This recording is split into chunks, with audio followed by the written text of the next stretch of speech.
Nestes 50 anos, perdemos a conta dos sustos e sobressaltos e de quantos foram os presidentes, mas nunca perdemos a esperança. Amigo ouvinte, aqui fala o repórter Esso, testemunho ocular da história. Terminou a guerra, terminou a guerra, terminou a guerra. A confiança na democracia estava em alta no mundo todo em meados dos anos 40, após o fim da guerra e a derrota do nazismo. Essa esperança de liberdade, que era a palavra mágica, né, de liberdade, ela conduzia todo o mundo, não só o Brasil, mas o mundo inteiro. Né? Tudo ia dar certo.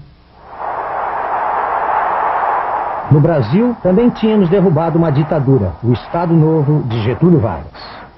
Não tinha mais sentido o Brasil com aquela ditadura que vinha desde o 10 de novembro de 37, a ditadura do Estado Novo. Então o Exército derrubou o senhor Getúlio Vargas.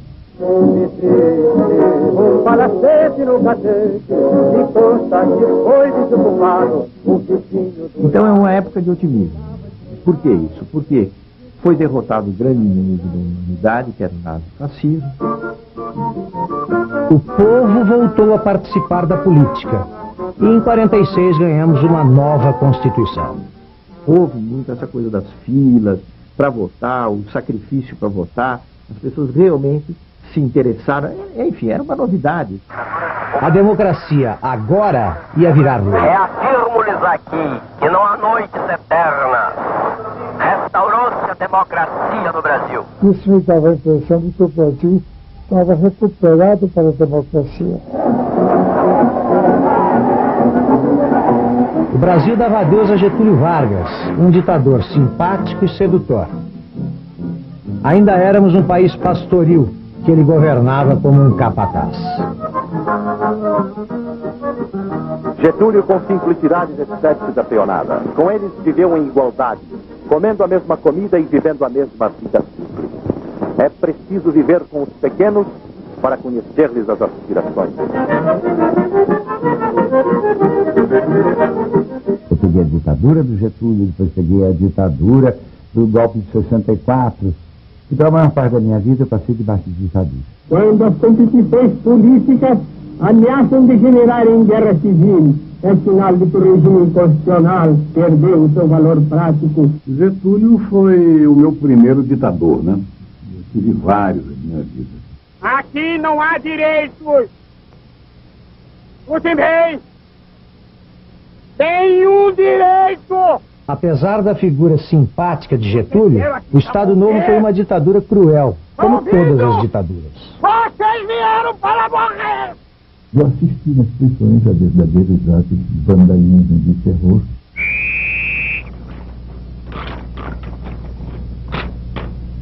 O Estado, os órgãos de propaganda trataram de vender a ideia de que a democracia era nefasta para o Brasil. Getúlio era um gaúcho da fronteira, que chegou ao poder em 1930 e dominou a política brasileira por quase 25 anos.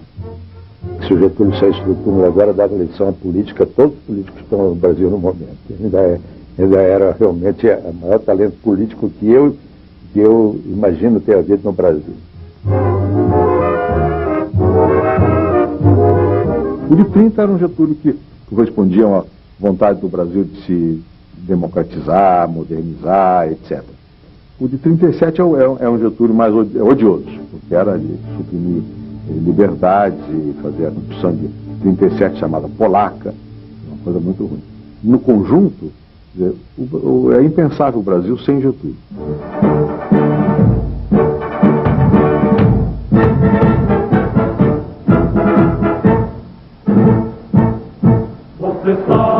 A ditadura desabou junto com o retorno dos pracinhas, que tinham ido lutar na Itália ao lado dos aliados. A entrada do Brasil na guerra, a luta na Itália, etc., gerou uma contradição muito grande, porque os soldados brasileiros, a FEB, foram lutar na Europa em nome do quê? Em nome da democracia. Enquanto que internamente o país vivia uma ditadura. Por isso devemos fazer as eleições. Eleições? De que falais, nobre mancebo? Eleição, votação, marmelada. Marmelada. Quer dizer, que o povo escolha à vontade o seu condutor. Entendi. Ótimo, ótimo. Então que vença melhor.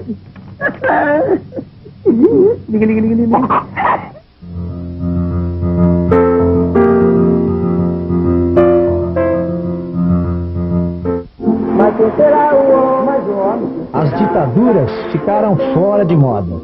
O país embarcou numa euforia democrática, com um presidente eleito pelo povo, Eurico Gaspar Dutra.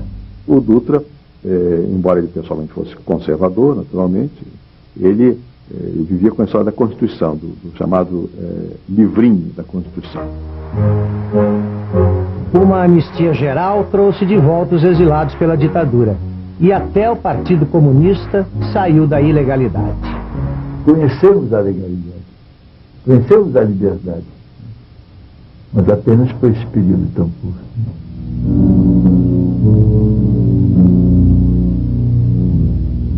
Era uma época difícil, porque era uma época de Guerra Fria. Portanto, uma época de anticomunismo muito exacerbado. O Brasil vivia a prosperidade do pós-guerra. E os cassinos celebravam uma festa permanente. Se ganhava muito dinheiro, tinha de uma diversão à noite. Você ia ver shows maravilhosos que vinha de fora. O Brasil começou a conhecer artistas ao vivo de fora.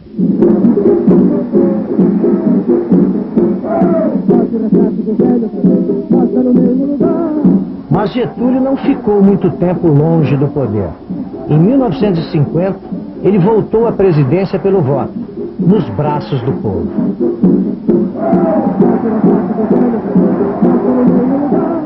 Ele era um homem, que eu digo, siderado pelo poder.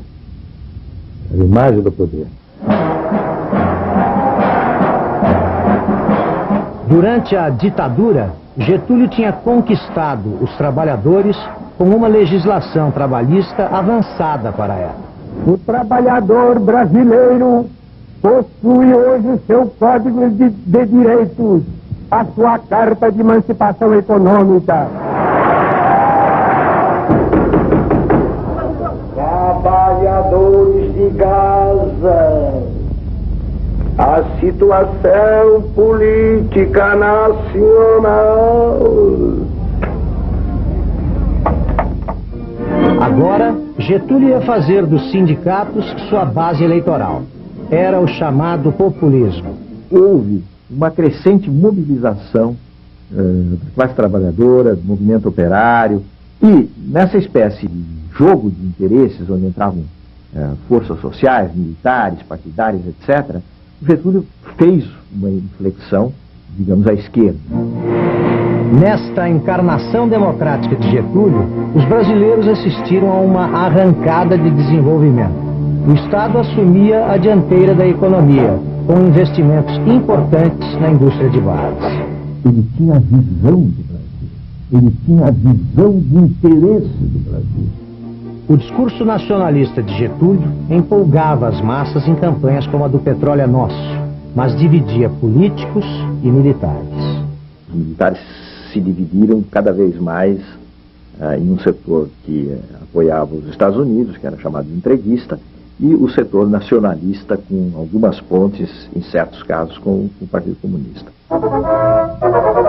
Uma das forças de Getúlio neste período era o rádio.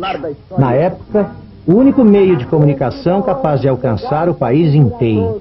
O rádio, capitaneado principalmente pela Rádio Nacional do Rio de Janeiro, exerceu um papel incrível de consolidação da nacionalidade, que num país desse tamanho, tão cheio de diferença. Só o trabalho fecundo, dentro da ordem legal que assegura a todos.